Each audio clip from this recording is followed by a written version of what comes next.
E hoje eu gostaria de conversar a respeito exatamente da vigília cristã. E dentro de um enfoque exatamente dos evangelhos a respeito desse tema, dessa palavra, dessa expressão, vigiar e orar, que às vezes a gente não dá a devida dimensão.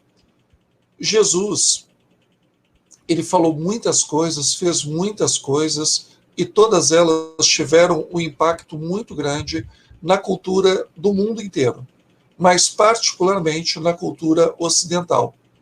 Como o Ocidente se desenvolveu bastante, tanto do ponto de vista econômico, quanto do ponto de vista tecnológico, artístico, o Ocidente acabou sendo a locomotiva do mundo.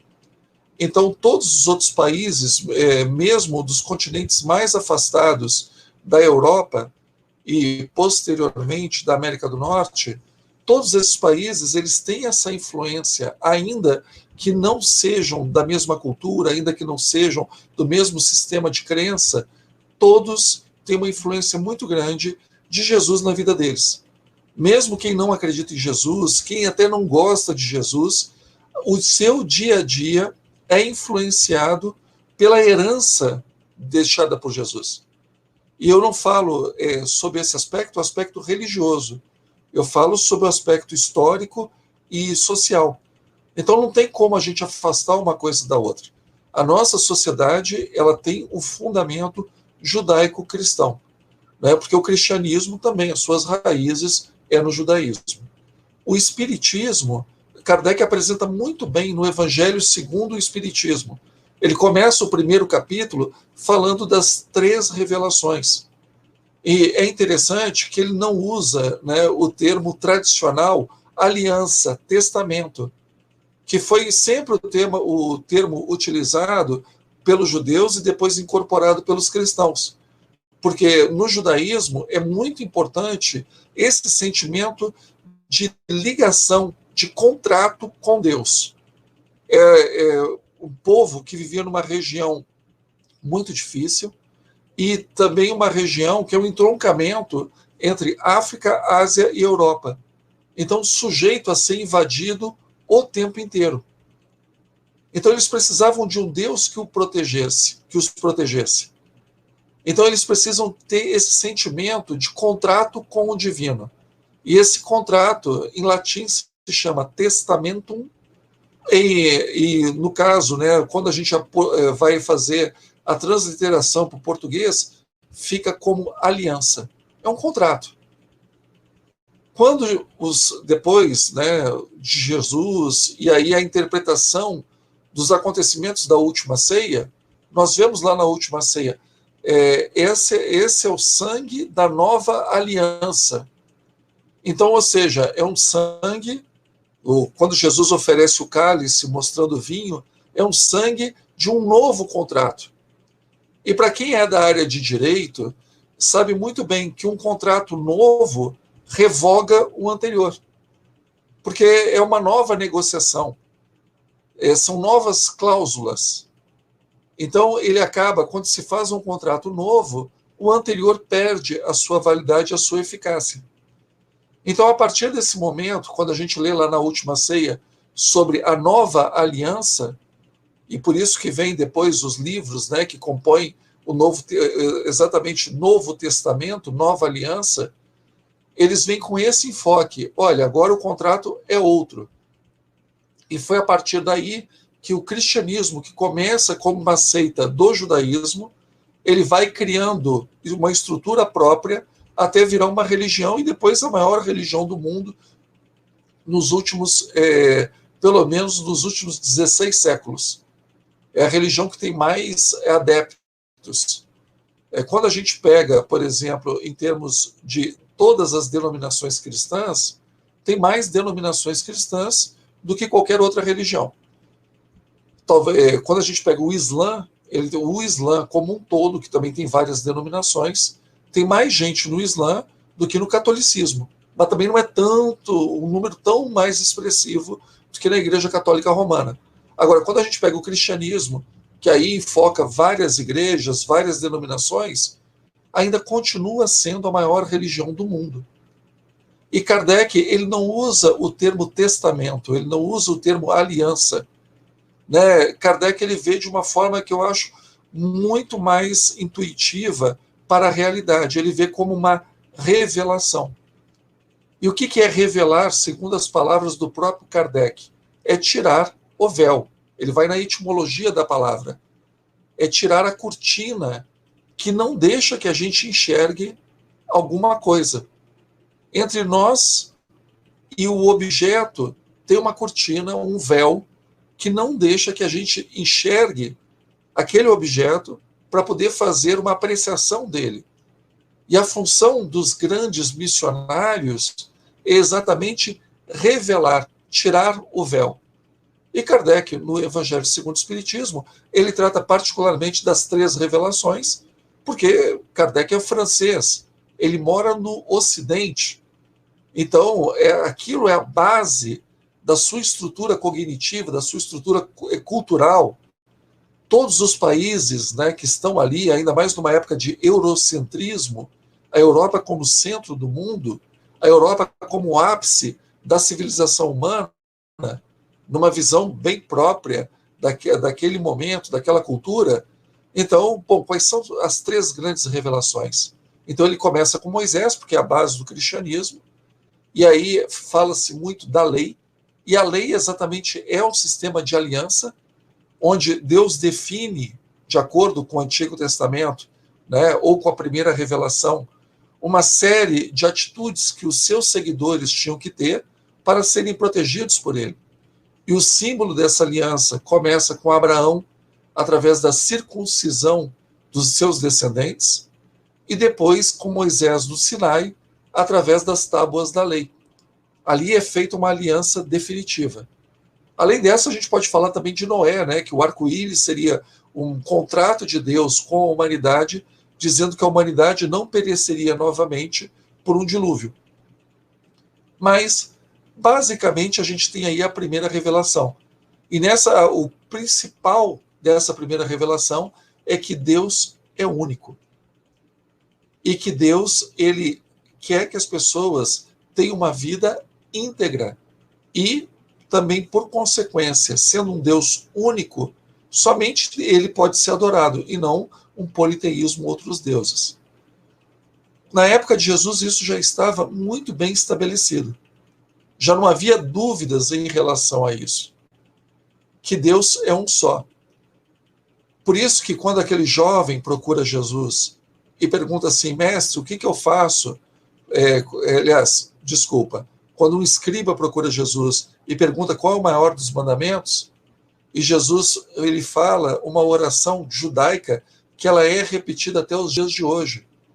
Shema, ó Israel. Ouve, ó Israel. O Senhor Deus é um. E amarás a Ele com todo o teu pensamento, com todo o teu coração, com toda a tua força, com toda a tua alma. Então, quer dizer, é um amor incondicional. É um amor que fica na frente de qualquer outra coisa. Amarás a Deus de toda a tua alma, de todo o teu coração. Então, quer dizer, todo o ser, toda a alma, o que anima a vida, né, o que dá a vida, todo o coração, ou seja, tudo que faz o ser humano, é para Deus em primeiro lugar. Então não existe qualquer outra coisa que fique na frente. Nem mesmo família, nem mesmo emprego, nem mesmo a própria vida ou a própria saúde. Shema, ó Israel. Ouve, ó Israel. O Senhor teu Deus é um, e amarás a Ele de todo o teu coração, de toda a tua alma. Isso para Jesus, quando a gente lê os evangelhos, é fundamental. O Deus vem em primeiro lugar do que tudo. Numa época que família tinha uma importância fantástica, enorme, muito mais do que hoje. Família é importante hoje, com certeza, mas na época da antiguidade, muito mais. Porque era na família que o sujeito encontrava amparo e encontrava proteção. Lembre-se que não tinha sistema de saúde, não tinha sistema de seguridade social. Quem é que cuidava de uma pessoa? A família. Se essa pessoa se acidentava, se essa pessoa se feria, se essa pessoa envelhecia, adoecia, quem cuidava? A família. E aí Jesus está fazendo a sua pregação e chega à sua família. A gente vê no Evangelho de Marcos isso muito bem descrito. Porque achavam que ele tinha perdido o espírito. Ou seja, perder o espírito é enlouquecer. É um eufemismo. Achavam que Jesus não estava batendo bem. E aí a multidão cercando Jesus, e vêm as pessoas e dizem, olha, tua família está lá fora, e querem falar contigo. E tem aquela famosa frase, quem é minha mãe e quem são meus irmãos? Todo aquele que faz a vontade de Deus que está nos céus, esse é minha mãe, meus irmãos. Qual é a identificação que Jesus dá? Aquele que faz a vontade do Pai que está nos céus. Então, a vontade do Pai vem acima da própria família, quando ele fala quem é minha mãe e quem são meus irmãos. Então, isso para Jesus é inegociável. Aquele que quiser vir após mim, renegue a si mesmo, tome a sua cruz e me siga. Negar a si mesmo. A nossa identidade, e a psicologia trabalha muito bem com isso, está no ego. Então, você negar o ego, o eu, para seguir Jesus. Porque seguir Jesus não é um caminho fácil, pelo contrário, é um caminho extremamente difícil. Por isso que se fala em carregar a sua cruz, negar a si mesmo, ou seja, as suas ambições, seus projetos, né, a sua vaidade, o seu orgulho, o seu egoísmo, negue a si mesmo, tome a sua cruz, que a cruz é um símbolo de sofrimento, mas de salvação, e siga-me. Então, não é um apostolado fácil. A palavra apóstolos, do grego, significa enviado. Discípulo significa aluno. Ser discípulo de Jesus, ter Jesus como mestre, não é a coisa mais fácil do mundo. Pelo contrário, é muito difícil. Porque começa com um amor incondicional a Deus e se entregando 100% para a proposta de vivenciar o que Deus quer no mundo. Então não é o que eu quero, não é o que eu acho, o que eu penso, é o que Deus quer. E essa é uma nova revelação de Jesus. Se Moisés revelou um Deus único, Jesus mostra um Deus comprometido com o mundo. Mostra um Deus comprometido com as pessoas. Mas a vontade do mundo não pode ser a vontade que se sobreponha. O que se sobrepõe é a vontade de Deus. Quem tem que reinar no mundo não são as pessoas. Quem tem que reinar no mundo é Deus. Por isso que quando a gente estuda os evangelhos, a gente vai ver um discurso muito forte sobre o reino de Deus, ou o reinado de Deus, o domínio de Deus. Como seria a sua vida se quem reinasse na sua vida fosse Deus? Então imaginem para as pessoas, tanto da época de Jesus quanto da época de hoje, que todas as suas relações teriam que ser permeadas por uma relação voltada para Deus. Isso era difícil naquela época, continua sendo muito difícil na nossa época. E aí, quando Jesus fala do Shema, ó Israel, ouve, ó Israel, Deus é um e amarás a Deus sobre todas as coisas, e depois Jesus completa, e amarás ao próximo como a ti mesmo, que também não é pouca coisa. E aí Jesus complementa, porque as duas coisas, né, na verdade, aliás, Jesus fala, amarás a Deus e amarás ao teu próximo. Nisso está a Torá, que as Bíblias costumam traduzir como a lei, e os profetas. Em resumo, em amar a Deus e amar o teu próximo, você resume a Bíblia inteira. todos os 40 e poucos, 46 livros da Bíblia Católica, ou na Bíblia Evangélica são menos, acho que são 36, 42 livros da Bíblia Católica, 36 da Bíblia Evangélica, 24 da Judaica, você resume tudo isso em amar a Deus sobre todas as coisas, colocar a vontade de Deus acima de qualquer outra vontade e amar ao próximo como a ti mesmo. E aí, como o escriba responde para Jesus? Ele fica encantado com Jesus, porque Jesus é uma pessoa que é um camponês, é uma pessoa que, olhando para ele, era um sujeito que era da área rural, da Galileia. O escriba era uma pessoa culta, era uma pessoa das classes mais altas. E quando Jesus responde isso, ele fala assim: mestre, o senhor falou uma verdade. Porque amar ao próximo e amar a Deus, as duas coisas são uma só. E olha o que Jesus responde para ele: você não está longe do reino de Deus. Quando a gente entende que não tem como você se dar bem com Deus e brigar com o Filho de Deus, a criatura de Deus, que pode ser o teu filho, o teu pai, a tua esposa, o teu esposo, o teu chefe, o teu empregado, o teu vizinho, que não tem como você amar a Deus e odiar a criatura dele. Não tem como você amar uma pessoa e odiar os filhos dela. Porque essa pessoa, meu pai ele falava muito isso, meu falecido pai falava muito isso: quer me tratar bem, trate bem aos meus filhos. Quem é pai, quem é mãe sabe disso. A pessoa pode fazer tudo por você. Se ela maltrata um filho teu, tudo que ela fez de bom perde o valor. E é exatamente isso que Jesus está dizendo. Você pode fazer tudo por todo mundo. Você está agradando a Deus. Mas se você diz que ama a Ele e prejudica as outras pessoas, então não está dando certo. E Jesus, quando coloca no Pai Nosso, e ele coloca de uma maneira muito inteligente: seja feita a tua vontade, assim na terra como no céu, é porque a vontade de Deus, ela se estabelece. Não é depois que a gente morre, depois que a gente desencarna, quando a gente vai lá para a pátria espiritual, para uma colônia. Não. A vontade de Deus é para ser feita aqui e agora. Aonde você estiver, a vontade de Deus deve ser imperiosa.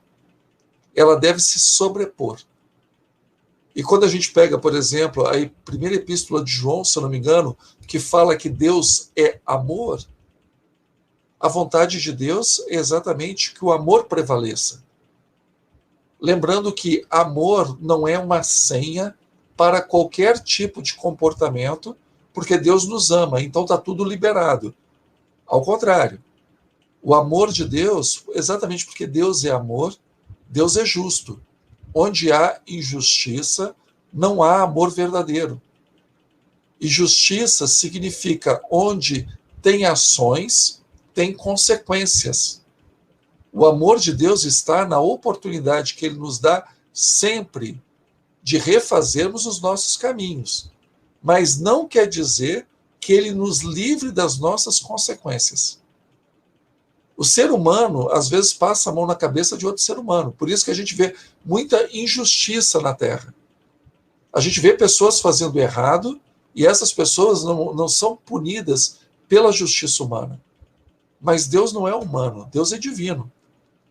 Então, aquilo que nós fazemos, isso acaba se impondo como um contrato onde existem cláusulas que, se violadas, elas acarretam uma sanção.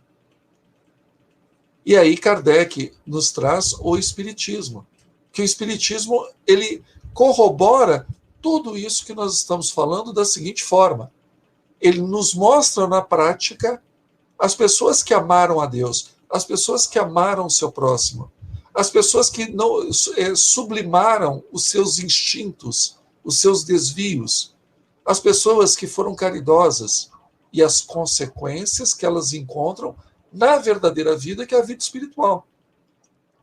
E também através da mediunidade, nos mostra as pessoas viciadas, as pessoas desvirtuadas, as pessoas corrompidas, as pessoas egoístas, as pessoas orgulhosas, e o que elas encontraram na verdadeira vida, que é a vida espiritual.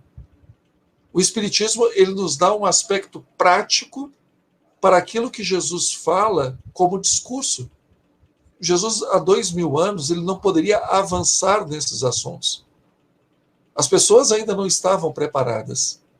E mesmo hoje, a gente vê que o Espiritismo também ele tem dificuldade de entrar, né, em muitos lugares, porque as pessoas continuam com uma resistência muito grande de entender uma proposta que diz, olha, o corpo não é tudo.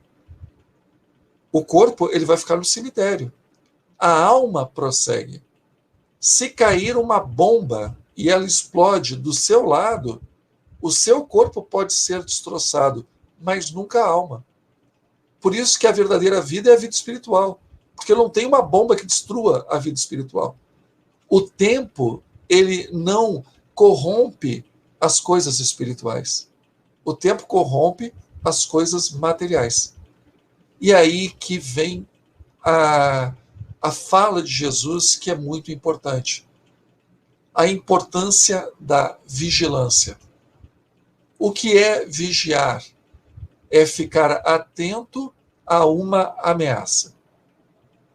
E Jesus, durante toda a sua carreira pública, ele tem vários ditos dizendo, vamos prestar atenção, porque ameaças existem.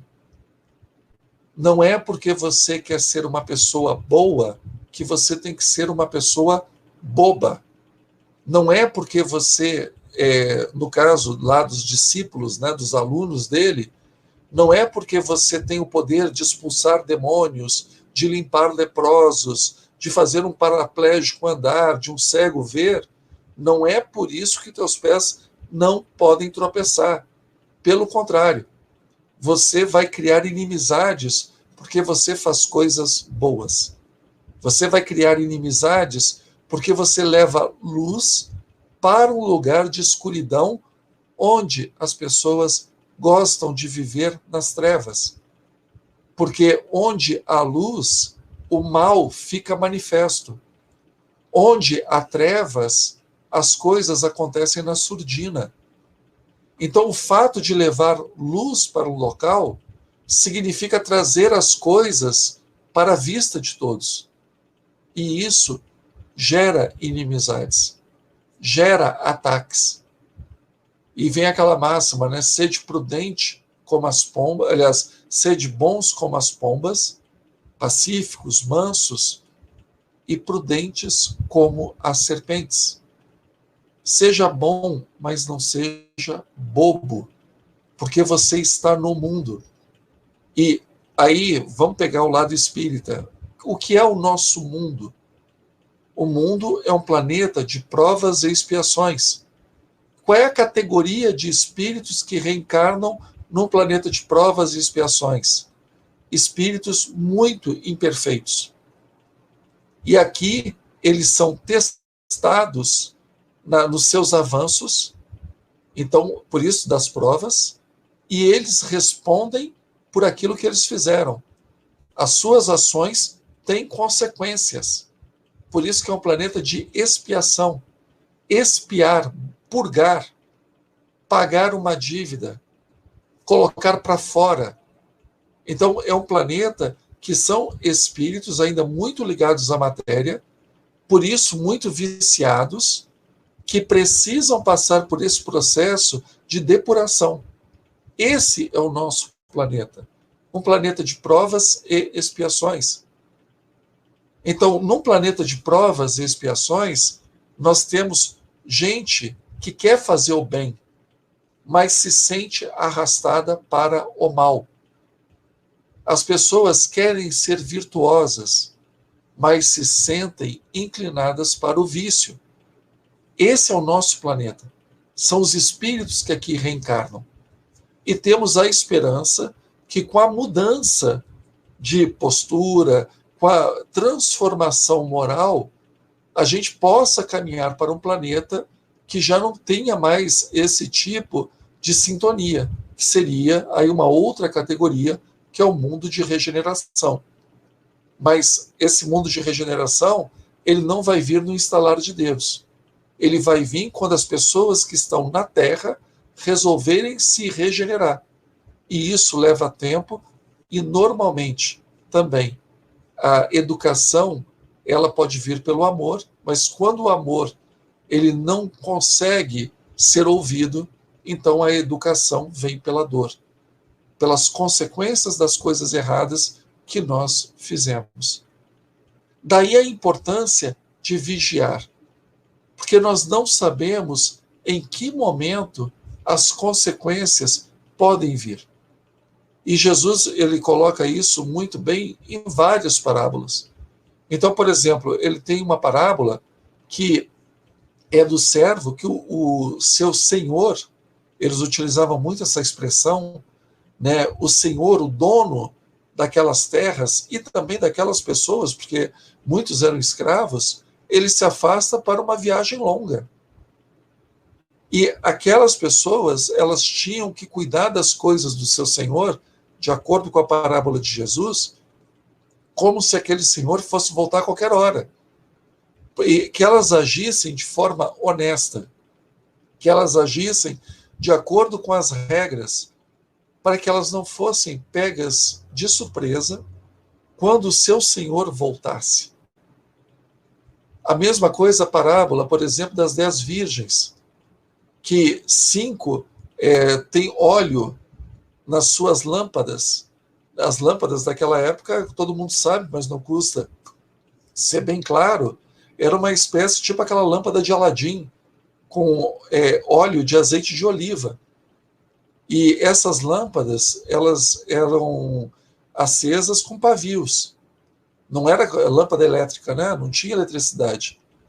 Então precisava de óleo. E elas aguardavam o seu noivo, porque era uma sociedade patriarcal, também tinha uma forte tradição poligâmica, sempre o homem com muitas mulheres, porque era patriarcal. Então o homem que tivesse condições de ter várias mulheres era visto como uma coisa tranquila, normal, porque as mulheres normalmente viviam mais, tinha mais mulher no mundo, porque os homens, por conta das guerras, por conta dos perigos que corriam, ir de uma cidade a outra era correr muito risco. Então, normalmente tinham muito mais mulheres do que homens, porque os homens morriam muito. Então, até para que essas mulheres, elas não podiam ser professoras, enfermeiras, administradoras de empresa. Infelizmente, uma mulher, quando tinha alguma privacidade, alguma autonomia, via de regra era a prostituição, que sempre foi algo visto de uma forma com desdém. Então, a prostituição, só a prostituição sagrada, que era feita nos templos para agradar os deuses, que tinham um outro viés, mas isso no paganismo, né, em algumas vertentes religiosas pagãs, mas via de regra, a mulher, para ela ser independente financeiramente de um homem, via de regra só sobrava para ela a prostituição. Então ela saía da dependência do pai para ir para a dependência do marido. E essas mulheres aguardam o seu noivo. E 5 delas têm óleo nas suas lâmpadas e 5 não têm. E elas vão em busca de óleo e quando voltam, encontram a casa fechada, porque o senhor, o noivo, tinha entrado e fechado. E elas não estavam preparadas. E por isso elas ficaram fora do banquete nupcial. Jesus coloca Deus na vida das pessoas com a imagem de um banquete, onde está lá Abraão, Isaac, Jacó e os patriarcas, onde todos estão juntos se fartando, onde existe uma comensalidade de pessoas que se respeitam e que se amam.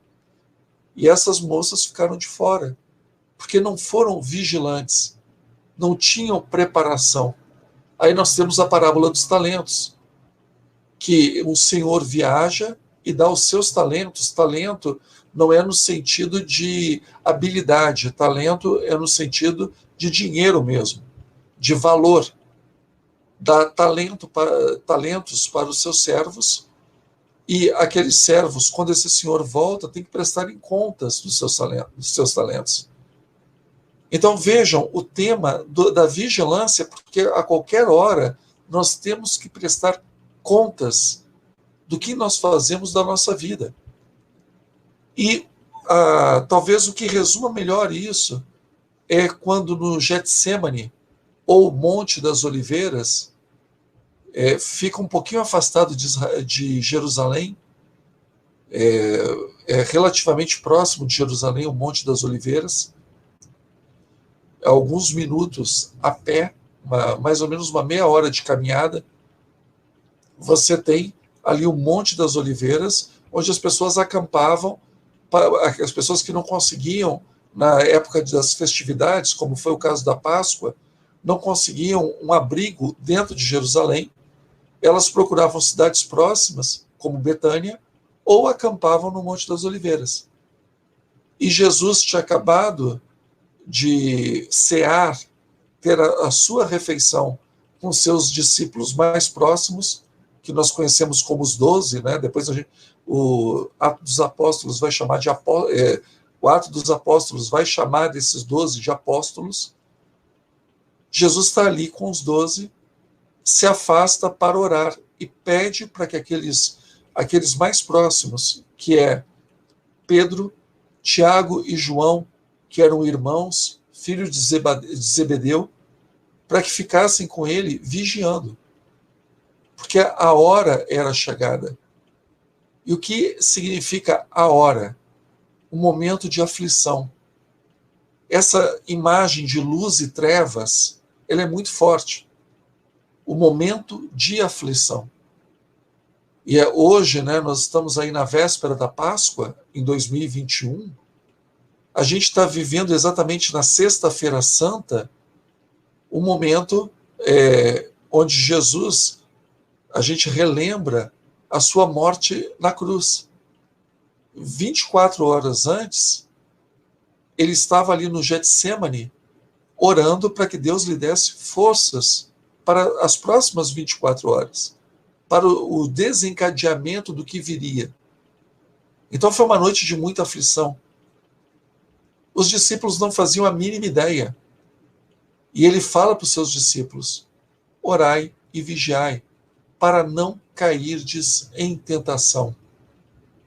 Ou seja, para vocês não pisarem na bola.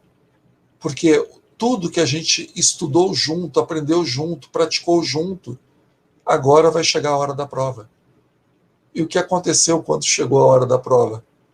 Quando Judas vem liderando uma multidão para prender Jesus, identifica Jesus por um beijo. Existe um tumulto muito grande, Jesus é preso e os discípulos saem em debandada. Houve até um princípio de reação. Alguém corta a orelha de um dos servos do sumo sacerdote. Em Marcos fala que alguém no meio da confusão, então não se sabe se pode ter sido um acidente até das próprias pessoas que foram prender Jesus, ou foi um dos discípulos que reagiu. Mateus já coloca que foi um dos discípulos que reagiu. E João vai denominar esse discípulo como Pedro. Então, cada evangelista vai contar essa história com a sua forma de entendimento. Mas, no frigir dos ovos, o único que é preso, o único que vai para a casa de Caifás, que era sumo sacerdote, depois é levado para o pretório de Pilatos, é Jesus. Todos eles saem de bandada, todos eles se escondem, com medo também de serem presos, também de serem perseguidos, também de serem crucificados. E aquele momento ficou tão marcado neles que a questão da oração e da vigilância nos acompanha até hoje. E nós, como espíritas, como é que a gente pode entender isso? Vivemos num planeta de provas e expiações. Então, é um planeta que vai ter injustiça. É um planeta que muitas vezes coisas ruins vão acontecer com pessoas boas e a gente não vai entender por quê. Exatamente porque aqui é um lugar para expiar erros do passado e ser provado nas nossas convicções.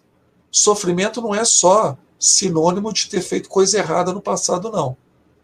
Sofrimento também vem para testar as nossas convicções, para fazer com que a gente avance mais rápido. Ninguém cria musculatura no conforto do sofá. As pessoas criam musculatura exigindo do seu corpo até que doa. O músculo, quando ele dói, é porque ele está sendo trabalhado. É porque a musculação, a natação, o esporte está fazendo efeito. Se você faz exercício e nada dói, é porque nada está funcionando para o seu corpo. O seu corpo não está saindo da zona de conforto. Utilizando essa analogia, é a mesma coisa com a alma. Se você pensa do ponto de vista espiritual, do ponto de vista de evoluir para o infinito, para até planetas melhores, você tem que entender que enquanto não doer, você não está evoluindo. Porque aqui é um mundo de gente egoísta, é um mundo de gente orgulhosa, é um mundo que as pessoas querem fazer o bem, mas fazem muita coisa errada, é um mundo que tem muito vício, é um mundo que ainda morre gente de assassinato, é um mundo que morre gente por falta de saneamento básico, é um mundo que morre gente por desnutrição. Então não é um mundo que é o paraíso, aqui não é o Éden. Aqui é um mundo muito complicado. Então, muitas coisas vão doer na gente. Muitas coisas vão dar errado. Porque aqui é tentativa e erro. A gente está num processo de aprendizado. Nós não somos espíritos, pelo menos a maioria de nós que está encarnada nesse planeta, não está aqui em missão. A maioria está aqui exatamente para aprender. E mesmo os que estiverem em missão, muitos deles sofreram e foram executados. Então, oração para ter força, oração para estarmos sintonizados com aquilo que nos dá suporte, aquilo que nos dá base. A oração é a mão estendida para Deus. É o que nos permite atravessar coisas que muitas vezes nós não vamos entender. Muitas vezes não vai ter uma explicação para o momento que nós estamos vivendo. A oração é fundamental para nos dar essa segurança e essa resignação. E, além da oração, né, a vigilância. Porque, gente, problema já vem para nós sem nós precisarmos ir atrás. Como espíritas, como reencarnacionistas, a nossa tendência é acreditar que a maior parte das coisas ruins que nos acontecem são de outras vidas. Mas se você fizer o histórico da sua vida com as suas escolhas, boa parte das coisas boas ou ruins que aconteceram na tua vida, elas são decorrência direta das escolhas que você fez. Muita gente está desencarnando antes do tempo porque escolheu viver em desequilíbrio. Beber demais, fumar demais, dormir pouco, os excessos, tanto para o menos quanto para o mais. Então, isso, as pessoas com quem nós nos relacionamos, a importância que nós damos para as coisas. Tem gente que a importância está na sua conta bancária e não na educação do seu filho. E depois, na velhice, é esse filho que agora é um adulto, que foi desprezado durante uma vida inteira, que vai ter que nos cuidar, que vai ter que nos dar atenção. Porque não tem, por mais dinheiro que uma pessoa tenha, o carinho de um familiar não substitui o contrato que você possa ter com o cuidador. Família é família.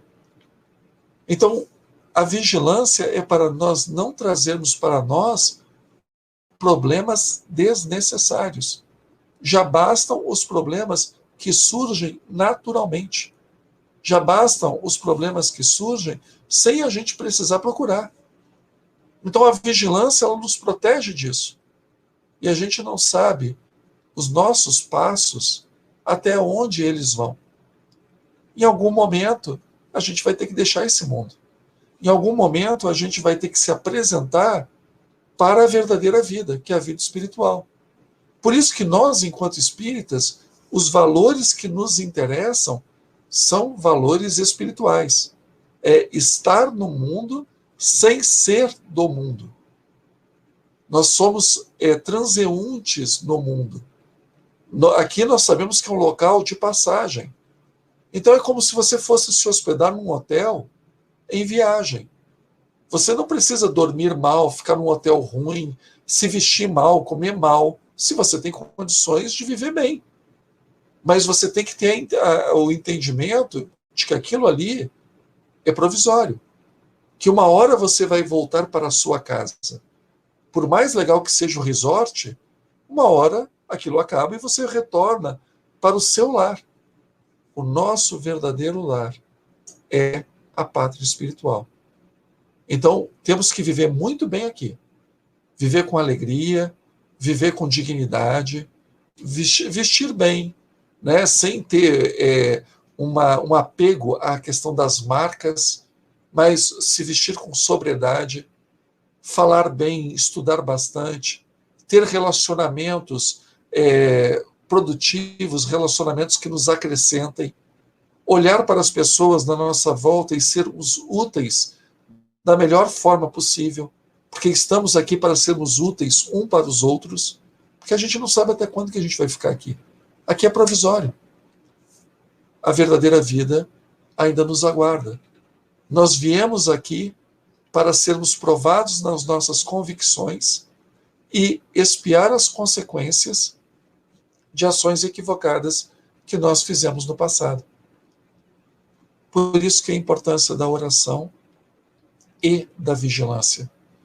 E nós espíritas, a gente entende muito mais a importância dessas duas coisas, dessas duas ações, exatamente porque nós sabemos que sem oração não tem como nós entrarmos em sintonia com os nossos amigos da espiritualidade. E mesmo que eles venham nos ajudar, a gente não consegue receber a inspiração necessária porque a gente não está em sintonia com eles. Eles estão numa frequência, a gente está em outra.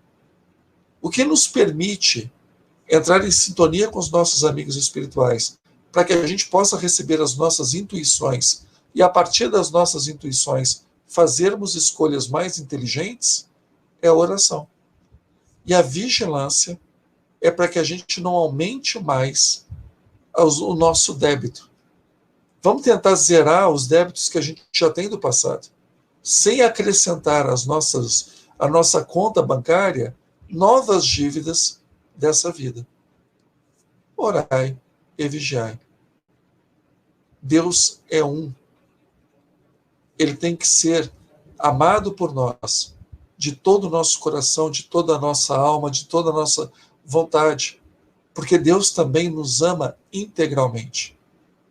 Deus, ele não fez nada faltando. Tudo que Deus faz é perfeito.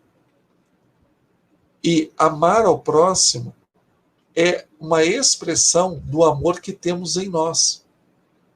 Quando nós amamos, ou seja, quando nós fazemos o bem para os outros, é porque nós já temos bem dentro de nós. Ninguém dá aquilo que não tem. Então, quando nós saímos, nós temos esse potencial.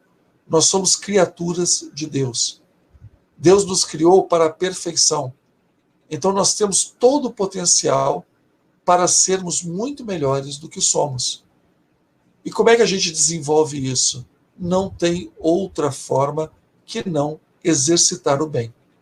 Exercitar o bem é sair do mal. Para fazer o mal é só não fazer nada.